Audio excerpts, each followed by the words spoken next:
ఇవి అబద్ధపు సాక్ష్యాలే కావచ్చు. వీలైనంత త్వరగా నా క్లయింట్కి విడాకులు ఇప్పించడానికి నేను పక్కదారి తొక్కిన మాట నిజమేనని ఒప్పుకుంటున్నాను. అందుకు కోర్టు వారిని క్షమించమని ప్రార్థిస్తున్నాను.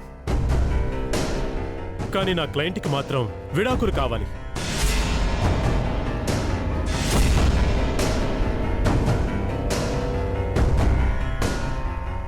అందుకు నేను తిరిగిలేని సాక్ష్యాన్ని, తిరిగిరాని అస్త్రాన్ని సిద్ధం చేసే ఉంచాను.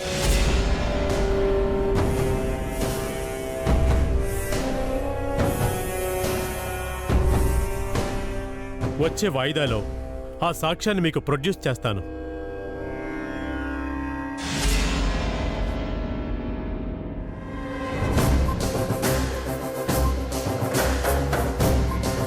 That's all your honour.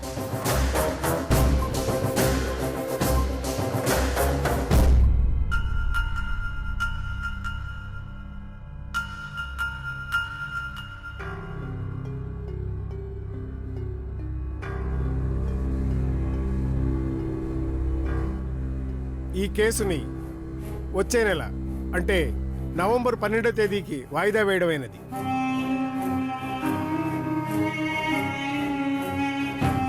Now the court is అడ్జర్న్డ్.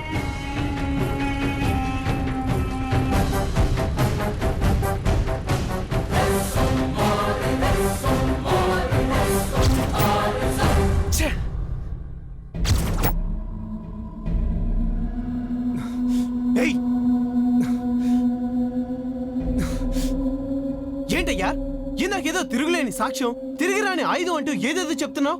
నాకు విడాకులు కావాలి, నువ్వు కేసు గెలవాలి. కానీ తన మీద అలాంటి అపవాదం వేసి కేసు గెలుస్తానంటే నేను ఊరుకోనని నీకు స్ట్రాంగ్ గా చెప్పాను. మళ్ళీ నువ్వు అలాంటిది ఏదైనా క్రియేట్ చేయాలని చూస్తే మాత్రం నేను ఊరుకునేదే